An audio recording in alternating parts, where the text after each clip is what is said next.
Yeah. Do it again. She sent me her 1-year coin. Christina, that's the monitor you put it in front of.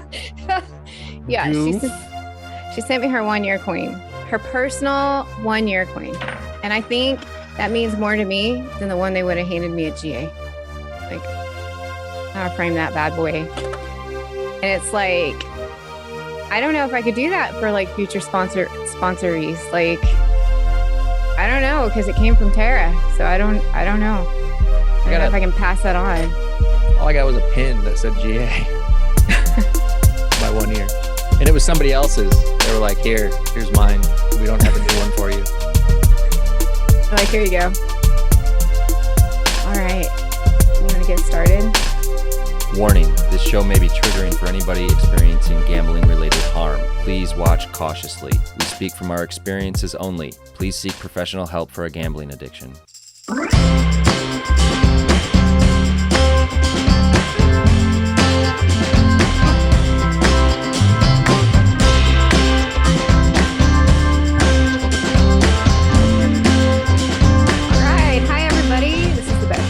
I'm Christina, and I haven't placed a bet since March 6th of 2021. Yeah, that's a year. I'm Brian, and I haven't placed a bet since July of 2014. Congratulations, Christina. Thank you. Thank you so much. How does it feel? It feels great. I feel like I've been talking about it so much, though. Like, I'm sick of myself. And because even on Monday when I have my sponsor meeting, I just messaged my sponsor. I'm like, can we just skip it tonight? Like, I don't think I can say one more thing about myself. Like, even if I'm struggling, I just don't want to talk about myself. So she said, yes, that's fine if I do step work. So I did. Well, you know what, Christina, you don't have to talk about yourself because we brought people along to talk about you for you. I know. I'm excited. Let's bring them out. We have Josh, Lindsay, and Kitty here to help celebrate your 1 year and talk about time in general and have a conversation about time tonight on the show. Let's start with Josh. Josh, how are you? Welcome to the Bet Free Life. Could you tell everybody a little bit about you and your gambling and how long it's been since? Yeah, thanks so much, Brian. Thank you for having me. It's pretty exciting. Yes, my name is Josh. I gambled for over a decade, about 12 years. And I have not placed a bet in almost a year. March 28th will be 1 year, and it's been such a beautiful journey. I met Christina early on in recovery, and it's been so amazing to watch her grow and to be engaged in recovery, and really excited to be here. Thanks so much. Oh, that's great, Josh. Thank you. And Lindsay, a little bit about you and your gambling and how long it's been. Hi, Brian and Christina. Thank you for having me. So my last bet was 12/30 of 21. So I'm 71 days bet free, which is really great. And my journey really started actually when I came across the Broke Girls Society podcast. So, it really kind of hit home for me when I reached out to Christina and made that connection. So I'm really happy to be here to celebrate her 1 year. That's fantastic. Thank you, Lindsay. You. Thanks. And Kitty, hey, how Brian. about yourself and your gambling and how long it's been since? Thanks. Hi, I'm Kitty Martz, and I've been chiseling away at my gambling recovery for around about going on 10 years here. And gosh, I'm in Broke Girls Society with Christina. We met each other on Twitter and just had this kind of instant connection. And I try to do stuff every day for my recovery still. And a lot of that has to do with connecting lots of folks in recovery, but especially the women in Broke Girls Society has really kind of taken me next level of, I don't know, just being around like other women. It's just like a slightly different vibe. So I'm super excited she started that. I'm glad to be a part of it. Thank you, Kitty. Christina, what do you think about all these people here to celebrate with your 1 year? Oh, I love each and every one of them. Like Josh, I met, like he said, in a GA group early on, and he reached out, and it was so great because he was the first person like I really connected with locally. And he buys me dinner when he's in town, and a margarita. And it was just great. Like he's such great energy. If you're a fan of the podcast, you listen to my podcast, we've got, I think, 3 episodes together in some capacity. And it was really good to have that kind of connection and, the kind of energy that he brings to my recovery friendship, it's, kind of like that little brother vibe. And it's great. And then of course, Kitty, we met, just like you said, over Twitter, and we did 5 episodes together because you just had so much wonderful things to say. And those episodes, I still get people that talk about those episodes. And so I'm so grateful that you wanted to come on, you wanted to talk about this addiction and, just the things that you've picked up in your own work, to advocate for this addiction. And then Lindsay, who's relatively new to my life, but she is totally my tribe.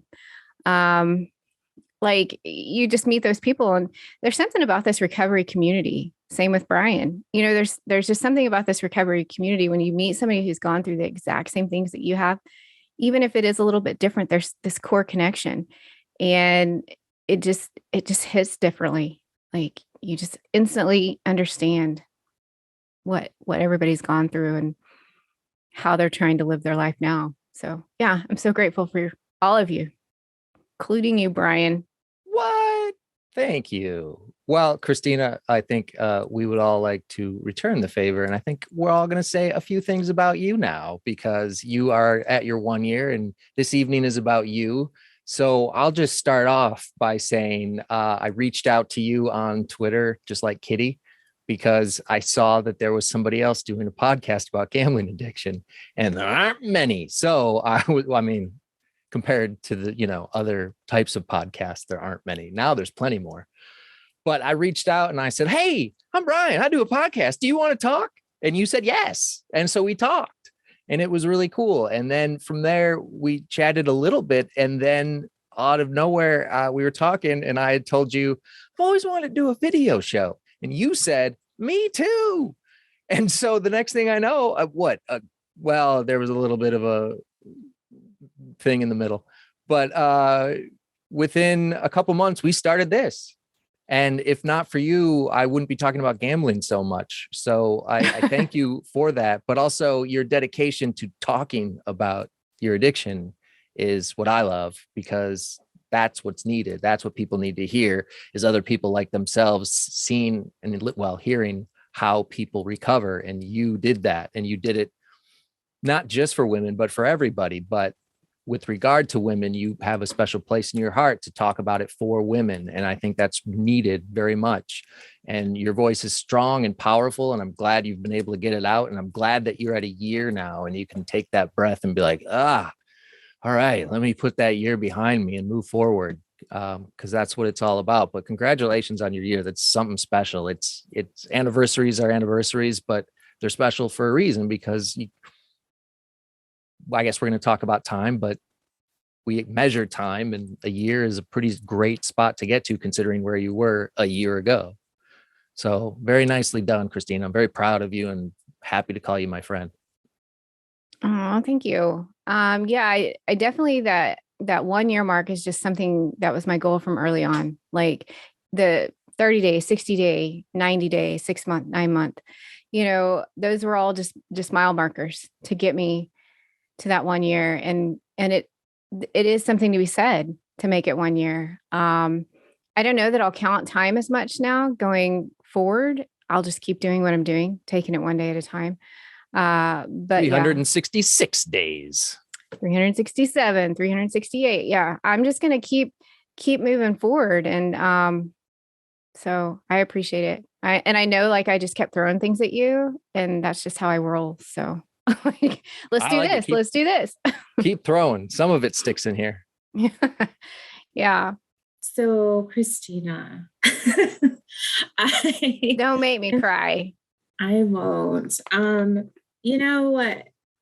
I'm just so grateful because I feel like, I was in this like recovery roller coaster for so long, or more of like just being abstinent and then going back, relapsing. And until I was, until I kind of heard your voice is, and you being so vulnerable and sharing your story, it gave me the courage to, start this recovery and this journey. And you're just someone like you said, tribe. Like I met you and I was like, wow, like it's just crazy how you just feel a connection so immediately. I mean, I've known you for a couple months and like, it's just, I was talking to my best friend and I was like talking about you and just the whole community. And she was just like, this is so great, So I'm just so grateful that you, I look up to you a lot and, I want to, model what you are putting into the world, like I hope I can be that person for someone else, and give back in that way. So I just want you to know how much you're appreciated. And I really honestly don't think I would be where I am now without, you. So happy 1 year. Thank you, Lindsay. I just want to say about your dedication and recovery. It reminds me a lot about mine. I mean, like you jumped right in, and you're working those meetings, and you're so involved, and it's great to see. And I'm glad to be a part of that journey. Thank you so much. All right, Josh, you're next. Yes, I am next. So glad to be next. And I just feel, first of all, I just want to say I absolutely have to echo so much of what Lindsay said. I also owe you a great deal to you for my recovery, because recovery is such this interesting thing. It's really about us. It's really about not gambling, right? Or not engaging in that compulsive behavior. And it is so tough. But you mentioned before we started the podcast how you got your 1 year coin, and you got it from your sponsor. And you said, this means more to me than anything I would have gotten maybe in GA. And I think that really sums up this thing that you've created, at least for me, from my perspective, in your year in this space. It's so incredible to see, because it's the sense of community of it all. It's that we're all struggling, right? There's this vulnerable thing that is bringing us together, and we're all, if we found you or found your podcast, it was because we were at a low point, right? It was because we needed you there, and or the content you were creating. And for me, Christina, I don't know how intentional it is, because I do know a lot of you engaging in the content that you're creating is your recovery. It's you engaging in it, but it's so beautiful that you have created this community of women, and you have created this amazing content that, like, I think about how many Joshes and Lindsays there are. Do you know what I mean? Like, it's really so wonderful that that you stopped gambling. Do you know what I mean? It's like it's so amazing. And I just think that another thing I just want to gush about, like, I feel like I'm 28 years old. I am a millennial, and sometimes executing things is such a task, but I have seen you execute so many things this year, from just talking to me about this idea to executing it and doing it and watching it grow. Like, just, like Lindsay mentioned, I think you found where you're supposed to be. And it's like you really shine. And I don't even think you tried to, right? You're just doing it, and it's so wonderful. And the world's a better place because you stopped gambling a year ago, for so many people, not just you. Thank you so much. Thank you, Josh. That's sweet. And you have been around from the beginning when I was bouncing Broke Girl Society stuff off of you, my journals, podcast, and you were always just so encouraging. And so, yeah, that's a big help to me, and a big, to have that kind of love in your corner. So I appreciate you very much. Christina, Okay. I want you to take a victory lap. Like, you're so humble, and that's very much like part of this journey, isn't it? That we are just full of gratitude, but we're not supposed to have ego and be like, look what I did. And I don't know. I mean, would that be okay for us to model? Like, this was really hard work and uncomfortable. And we're just, and when you talk about like white knuckling, like some days we just have to, like, we're like, how am I going to get through this day? So I think because so many people look up to you and see you as this person that brings a recovery venue to us, I just want to be able to see you also like toss your hair a little, okay? Look what I did, got a hair. Well, and the other thing is that the amount you deliver in terms of having a whole social media platform and hosting groups where we process together and doing a video podcast series, there's all these things you accomplish. But I also noticed that one thing you model is digging deep and kind of looking at where the demons are and the dark corners and being vulnerable. So more than anything, I have no idea how you deliver as much as you do. I really believe you're like Borg and you don't sleep and you just create, and you really do have like a very high volume of things you accomplish, but you also have that in terms of high volume of like compassion you're putting out there to other folks. Like all day long, you're answering folks on Facebook or something of, I'm so glad you're here, and have you thought about this, and I want to support you in this way. It is just prolific how much of that you're able to put out in the world, and I hope it energizes you, that helps like refill you and doesn't deplete you, because you have not been someone who brought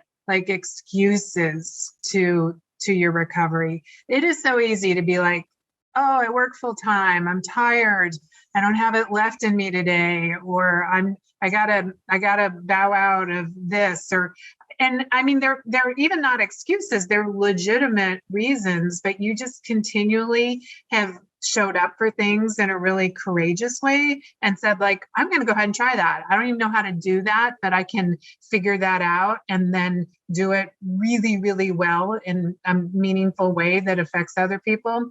So I think my hope for you is that now that you have like this following of super fans like me that just really want to be a part of this women's kind of vibe that you've supported, like, let us know how we can support you and help you and lift you up and do it together, because I'm seriously there for that. Okay, lady? And I 100% know that. I've got all of you guys on my texting platform. All of you guys have Brian received a venting text from me today. Sorry about that. I was a little frustrated. And so I just happened to be texting him about something else. And then I was like, and so yeah, I feel 100% comfortable in the circle of people that are around me, including all of you, to be able to talk through those really, really hard times. And I just want to say, I do work a full-time job. I do have a home that I've got to keep. I do have dinner to cook. I do have groceries to shop for. I've got bills to pay. I've got, laundry that's sitting in every corner of this house right now because I have not had time to do laundry. There are sometimes dishes in the sink. My office is chaos, but I do have all this. And the one thing that I told myself stepping in is if I was going to change my life, I had to change my life. I couldn't change my life and do recovery and not change other aspects of my life. And one being is commitment. That was the thing I struggled with most when I was gambling. I couldn't commit to anything. And so I made a commitment to myself because that was the only way that I was going to change the way that I was behaving. That was the only way that I was going to change the results of my life. And that was the only way that I was going to show the people that I loved that I was serious, that this wasn't just another time that, I'm borrowing money and not paying it back, So it was just, I really wish I knew the formula for that because I would bottle it up and give it to everybody. But it very much something inside me flipped. And I knew that the only way I was going to change my life is by committing to changing my life. And so some days are harder than others. They are. Sometimes I'm completely exhausted and I can't do something that I really want to do. But I'm also recognizing that it's okay to take some time and go to bed early. Take an extra day and not get the podcast out. Reach out to people when I need it. It's just finding all these little things. And some days are easier than others. But one of the things that's most important to me is no excuses. There's none. When it comes to changing my life and being the person I want to be, I can't make excuses for it. I have to do it. So, yeah. And I think that's how I've ended up a year in recovery. Well, Christina, congratulations on your 1 year. Josh, how has your recovery been? How have you found it? How are you doing with it? Well, I've almost made a year, so I'm feeling like I'm doing pretty good. So Christina mentioned, she sort of mentioned, her mindset in making the decision to change her life. And I will say for me, I think the success really can't, because I had definitely had intentions on stopping gambling so many times, right? We all do. But for me, the difference this time and how I think I'll continue to have success is through my engagement with other people, through sharing, really, it was something, because I'm pretty disciplined in every other aspect of my life except for the addiction, right? So I'm so many times I try to stop, but I try to do it by myself. And that's why my friendship with Christina was so life-changing, because she is the first person in my life I ever told that I had a problem with gambling, that I was an addict. I had, recognized it at that point. So being able to share that with someone just made it so much lighter somehow. And she was a push in my life, right? I attended one in-person GA meeting. I did some online meetings. It wasn't energetically for me. It didn't make me feel the same way. It wasn't a positive experience for me, to be honest. And I didn't want to. I was searching for recovery. So pretty early on, probably one of the few times that I, lost motivation, I was able to text Christina when I felt like I was going to have a slip, and just her being readily available was a huge thing for me. But having a community of people and working the steps and engaging in recovery becomes this transformative thing. It's like we're unpacking these parts of ourselves when you're working the steps, and it's beautiful, and it's emotional, and it's so many things. And there's also it's not like when you stop, there's certainly you stop gambling and there's stress that leaves you, but there's still stress in the world, right? You didn't solve all your money problems because you stopped gambling, right? All of these problems are there, and now because you're not gambling, they're right here in front of you. So once you engage in recovery, you have no choice but to be a strong person, right? Because you're going to, first of all, fight addiction through recovery, and then you're going to not hide yourself from all of these problems in your life that have been created. I posted in the group the other day, I have, closing up on a year in recovery, feeling so good about it. From 2018, I get a tax bill in the mail from Oklahoma. They want some tax money, Josh. So it's like the problems, and this, this is true about life. The problems really don't ever stop. But I think through working recovery, we really have a benefit that maybe people who don't struggle with addiction and I think everyone should work the steps, but there's something about being introspective and unpacking yourself and facing yourself and being authentic that sort of increases your capacity in the rest of your life. I found, like, I'm just thinking about this podcast right now, listening to all of you speak, like, just such whole, complete, impressive people, right? Because we've walked through these shadows. We're finding a way to make the most of it. And damn it feels really good. It feels so good, right? It feels so good to have found a solution, right? If, we've all made it a certain number of days, a certain amount of time, but this is the longest I've ever made it. And it was because I did it differently.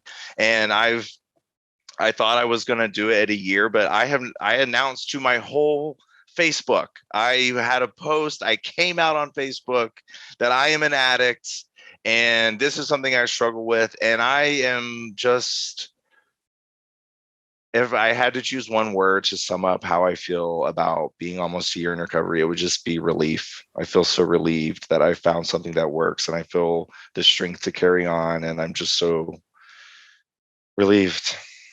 Feels good. Thanks. That was a damn good answer. It was, wasn't it? Like, Yeah. I told you, he's pure light. Like, who doesn't want a Josh in their life? Like, I get people all the time after they listen to his podcast and they're like, how can I be friends with him? And I'm like, well, he's got 6,000 friends on Facebook. You could get in that crew, like, because he's such a beautiful person inside and out. Hi, Lindsay. I just want to have you share, like, what the first 60 days, 70 days has been like for you in recovery thus far, like kind of stepping into recovery, how, like, I'm sure we were all scared. I was so scared. So how was that for you? And do you have a good support system around you? Yeah. So, I mean, to be honest, it's been really great. I feel like I'm finally where I'm, like, have always wanted to be. I gambled for over 10 years and, I hit rock bottom like 5 years ago. Or, no, I was looking at it 7 years ago. I went through all this personal stuff with the gambling and my family. And then, I got bailed out but I never tried to get help. I went to one GA meeting too, Josh, and it just wasn't for me. But I wasn't ready to quit. Like, deep down, I wasn't ready. I don't want to give it up. I was giving it up or trying, like, I knew I had a problem, but I thought I had a money problem, but really I have a behavior problem, So through the years, I've learned that. And I was just so sick and tired of being sick and tired. I was so sick of running on that hamster wheel. And, my husband and I were talking about, so my husband did gamble with me. But he can walk away, he's completely fine. He's, he can just do that. And that's great. And he's super supportive of me, which is even better. So, but we had talked about how, 2022 is going to be our year. We're going to stop gambling and all this stuff. And, we had said that the previous, 7-10 years or something like that. Right. And finally it was like, I'm done, I'm just done. I just can't do it anymore. So what recovery has looked like for me is, I've just kind of dived right into podcasts. I listen to Brian's podcast. I listen to Christina's. I listen to Tara's. I listen to, those. I watched the Bet Free Life, so I've just dived right in, and then becoming, I reached out to you and told you my story, like a short version of it via email. And that's when it really clicked for me. Like that literally changed everything. And I don't know why, or maybe just feeling able to, I don't know, just connect with somebody that was like me, right? Because I had heard your story and everything. And nobody like in my, personal life they don't understand. Like they understand how gambling can be addictive, but they don't understand why you can't just stop, right? So, but anyway, yeah. So then, becoming a part of the Broke Girl Society, it just helped me so much. And, you started the meetings and I was going to those. And then I know we had a conversation about I was like, I need more, I really love what's going on, but I'm not ready to go in person or to find another GA meeting yet. So, but do you have any resources? And so then you had, given me some contact information for another support group. And that has even changed my life more. So, I go to that as much as I can. The only time I don't go to those meetings, which they're every day, is when I'm at work because I can't. And I'm not going to talk about my gambling at work. So, and I love it. And I love being able to connect with people that understand. And it's the connection piece is so real, and I hear that all the time. Connection.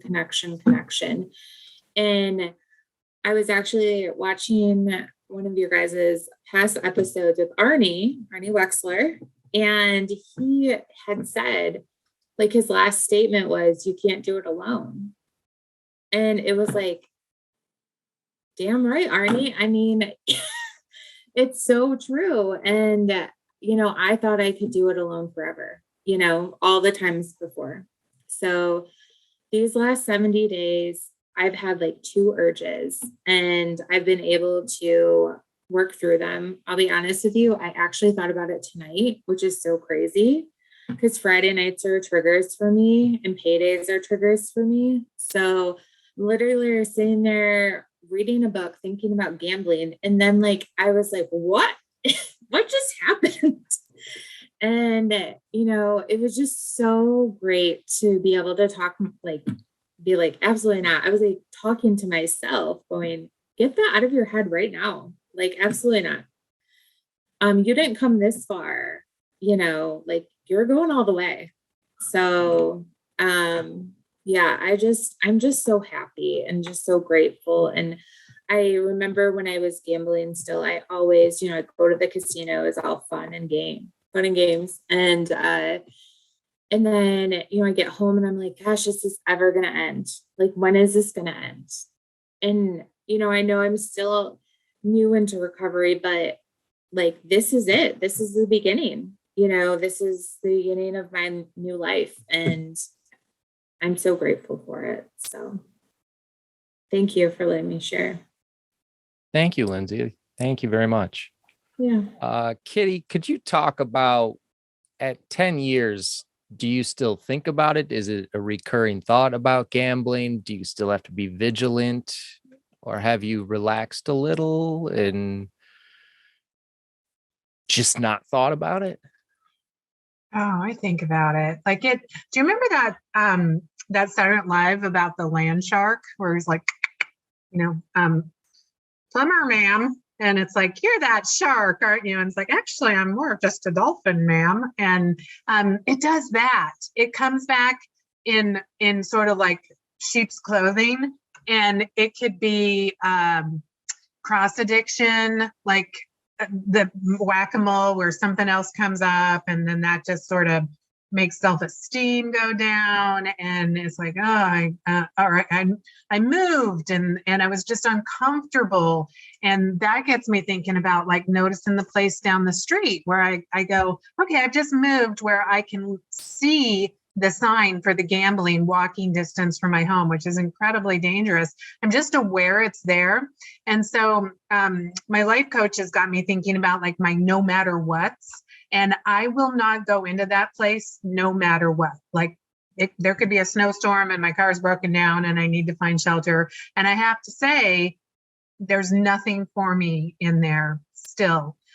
It's not always right here in my grill, but I have to be aware of it.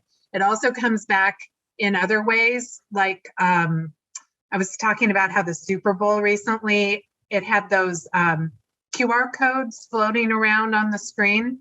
And my partner calls me up after the Super Bowl and he goes, guess what? I just got $30 in free Bitcoin because I scanned this thing on my screen. And I was like terribly jealous and intrigued. And so there's that whole new market of doing that with crypto. I mean, there's just different ways where I have to be aware of it. I'm perfectly prepared that it's going to try to come back someday. And the best I can hope for is that it doesn't blindside me so hard that it destroys me. So I still have financial barriers. I cannot access my own savings. If I was going to do some damage, it would be maybe 1 month's paycheck I could get to. And that would be awful. And I would really regret it, but it would be a data point of, okay, we've got to tighten up the financial barriers and revisit what's happening here. So yeah, it's nice to have the relief though, that it's not just constantly like, look at me, look at me, look at me, look what I can do. And that's what happens the first year.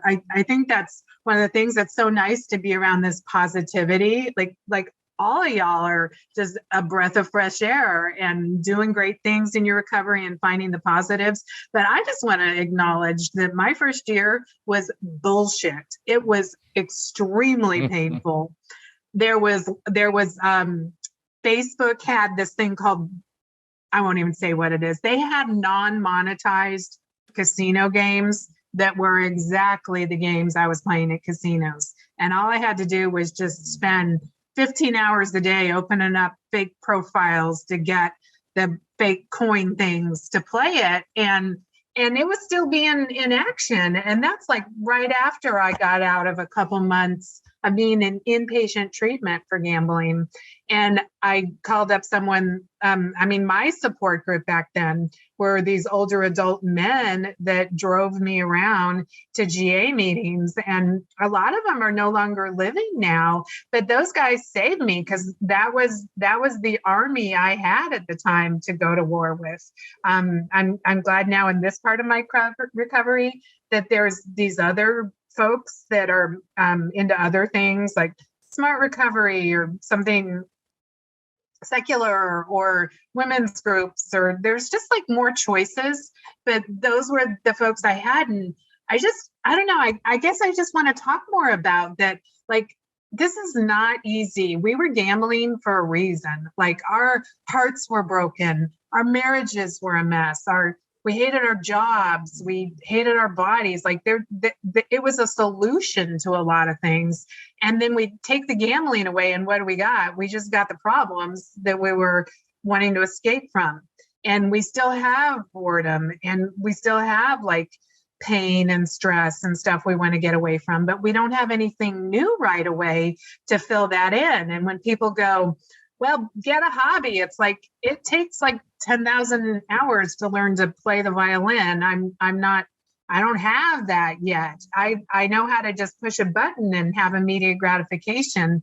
And it was really pretty easy to get that kind of fun of just, you could get there and you just needed money, and we have regular sources of money.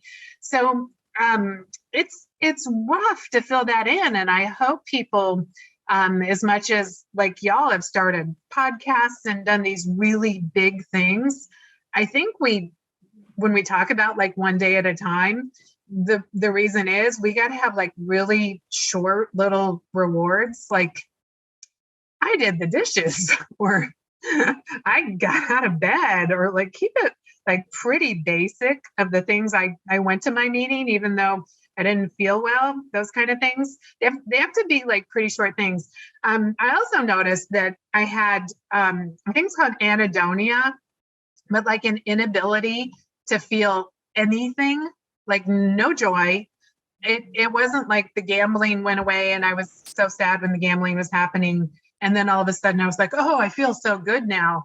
I actually felt worse. And I didn't have anything to lift me up. So I got into like as many like sports and things like dance groups, flash mobs. I started doing therapeutic horseback riding and motorcycles and just stuff to try to occupy my mind and my body to do things, to feel anything. And that really helped, but it took a lot of effort to put myself into those. And when we have like families and full-time jobs and other demands on us, it's hard to make time for that stuff. So I'm excited about making it more accessible. And I think through the magic of the pandemic, podcasts like these have come out and people can connect, and the world's a smaller place, that things are more accessible in that first year than they were for me. I don't know. Was that your experience, Brian? Like, what were you doing 7 years ago to connect with people? Oh, I stopped connecting with people. That's how I was solving my gambling issue. I quit gambling and promptly decided that I'll go to work and then I'll come home and not do anything. I'm going to stay inside because if I got in my car, I was going to drive to Las Vegas. And so I locked myself in a room and I decided that I would be okay just to literally lay in bed, watch a movie, eat snacks, and not really care about progressing in the world. As long as I didn't gamble, that was the main thing. I just need to get that gambling out of my system. So it was like a detox of, I'm not going to progress in life and that's okay. I'm just not going to gamble, but I'm going to be okay doing that. So I'm just going to lay here and enjoy myself of what I can and not worry about what I'm going to do next week or the week after. I'm going to just worry about today. And today I'm going to watch a movie to pass the time. And then I'm going to go to bed. Then I'm going to get up, watch another movie. Then I'm going to go to work and do the same thing tomorrow. And that's how I got through the 6 months leading up to the podcast when I started the podcast. And then from there, it was the podcast that saved me. It was talking about it. And that's the main thing, is you don't have to have a podcast to talk about it. You just have to find someone and tell them about it. Tell them about your gambling and say, hey, listen, I'm struggling to get through the day without gambling and gambling's causing me a lot of harm. I need help. Can I talk to you? And if they say no, you just keep talking, because if they're a friend or a relative, they're going to care about you and what you say. And if they're not, you're going to find out quickly. So for me, it was just simply just don't worry about it. It's hard to say don't worry because it's constantly in there. I was completely concerned about my finances. But as far as getting through the day, I wasn't out to better myself in any way. I was just like, I just need to not gamble. And what I'm going to do is stay inside and not gamble. And one day I went back out in the world and I haven't gambled since. So that's how I did it. And you started your podcast, which has helped so many and started so many podcasts. So, well, yeah. Who was it? Somebody was talking about ripples and waves and me. Yeah, somebody. Christina, you were talking about ripples and waves. Nice he really pays attention to me. Yeah. Well, I think it was on your 300th episode, and you had a lot going on. And I was thinking about that earlier when everybody was talking about how your podcast had affected them, when Josh was talking about it, Lindsay, and how it affected them. And I was thinking of that ripples comment, and it's just one person, you decided to recover from gambling. And because of that, all these other people are affected. And that's so cool. And now the same way that you affected them, people are going to hear Josh and Lindsay and Kitty on here, and they're going to be affected by something that they said. I'm pointing at the screen. I shouldn't do that. Something that they said. Absolutely. And that's what's so cool about recovery and the internet, is that you can reach so many people and find out that, and it's not like they're people that you can't get a hold of. We put our email address on the show. You can talk to Christina, you can talk to myself. We can put you in touch with other people who have been on the show, and you can talk to us about, your gambling or whatever haunts you. But Sometimes people just want to send their story. They just want to write down their story and they want to send it to somebody. They may not necessarily want to like really have a conversation so much as they just want to get it off their chest. And so, yeah, always, an email is always welcome. I do want to say the great part about hearing everybody's story today is how different our journeys are. I think it's so important to recognize that we should never compare our recovery to anybody else's, because we all just need to do what we need to do to just not gamble for the day. And if it's staying in bed, in a healthy capacity, then stay in bed. I had somebody say to me not too long ago, I've had several people say this to me, and they're like, I look at your journey and I just feel like I'm not doing enough. And that just crushes me, because it's like, if you didn't gamble today, you're doing enough, for yourself. If you said one kind thing to yourself or somebody else, you're doing enough.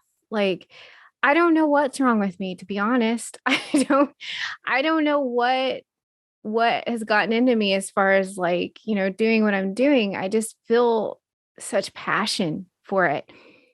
But I just want everybody to know that we can't compare our journeys to anybody else's. Our journeys are our own, and we need to make it what it needs to be for us. And if that's just focusing on the steps and only focusing on the steps, that's what you need to do. If that's staying in your house and only leaving to go to work and get food, that's what you need to do.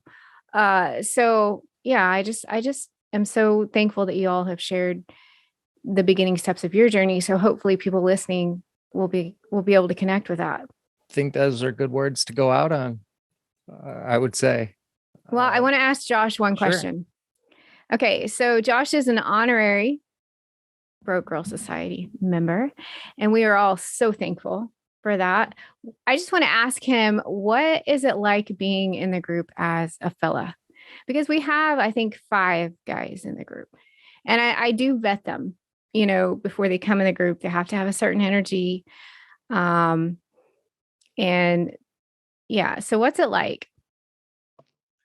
Oh, Christina, I wish I had a really good answer for this, but I think this maybe isn't the case. But when you come out as gay and you get your gay pamphlet, there's like a whole section on just like amazing women. It's just like in your blood to want to be around them, to appreciate them, all of those things. And I just think women bring such an amazing, like, I don't know if any one of you guys have grown up in or have experienced like a matriarchal house, like a house where the woman's in charge or anything like that. Like it is a different dynamic. And I think the thing for me being in a group of women, and I will also say like, I haven't met a ton of dudes in recovery, just because recovery is a place for me where I need a safe space and I feel so safe around women. I just think I see so much grace in the community that you've put together. I think that I see a lot of women carrying problems, and I just think it is. And again, I don't want to. Everyone's journey is their own, but I just think it's so interesting and compelling, and I really feel like a sisterhood in it. And I don't even think about the fact that I'm a guy in the group. To be honest, I feel like one of the girls. I love that. Yeah, to be completely honest, I feel very thankful to be a part of it. So thank you so much, and I'm a huge fan. I just am of all the ladies in there, and you and everyone. It's great. Thank you, Josh. I just wanted to put you on the spot with that. And the guys that are in there, I would, they all have like that. They connect better with the female energy, because it can be a different vibe. In nothing against the dudes. It can be just a different vibe. And so, the guys that are in there have been super positive and just super great. So now we can go out. Well, anybody else have any final thoughts or words or something to share before we go? No. Kitty? Well, I want to talk about one thing, and Sure. I don't know where this belongs in. Maybe Belongs not. right here at the end of the All show. right.